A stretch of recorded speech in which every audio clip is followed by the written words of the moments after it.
छत्रपतींच्या राजधानीमध्ये सातारा नगराध्यक्षपद हे सर्वसाधारण गटासाठी खुले झाले आहे आणि या खुल्या गटामध्ये अनेकांनी नगराध्यक्षपदाची हंडी फोडण्याची तयारी केली होती, परंतु आता या हंडीमध्ये आता दही कालवलं गेलेलं आहे. कारण सातारा नगराध्यक्षपदी दोन्ही राजांच्या संमतीने जे कोणी नगरसेवक निवडून येतील त्यांना संधी मिळणार आहे.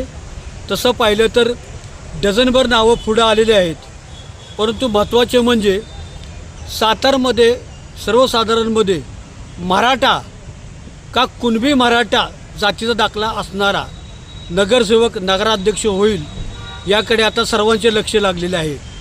गेली 8 वर्षापासून मोठ्या संख्येने इच्छुक उमेदवार आणि त्याचबरोबर ती निर्भीड व निपक्षपातीपणाने कोणाच्याही चालामिंदे नसणारे पत्रकारसुद्धा निवडणुकीची वाट पाहत होते आणि त्यांना आता खऱ्या अर्थानं आपल्या व्हिज्युअल असेल किंवा प्रिंट मीडियामध्ये असेल मनमोकळेपणाने लिहिता येणार आहे.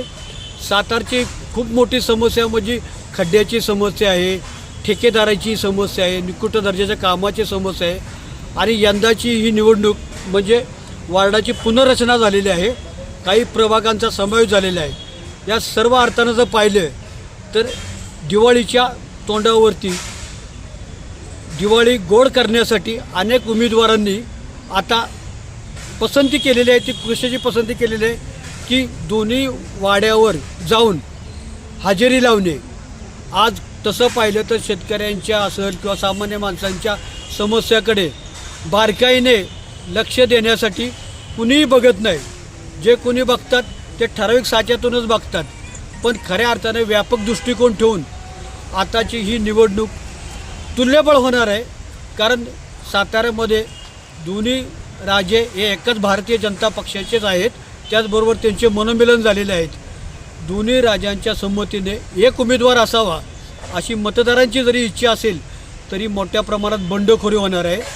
त्यामुळं नगराध्यक्षपदासाठी मराठा की कुणबी मराठा हाच फक्त आता प्रश्न निर्माण झालेला आहे.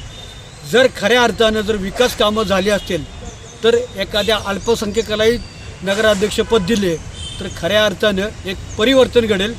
परंतु या जरतरच्या गोष्टी आहेत. नक्की ज्यांना नगराध्यक्षपद द्यायचं असेल त्याला आर्थिक निकषावरच मिळणार आहे, हे मात्र सूर्यप्रकाश इतके स्वच्छ आहे.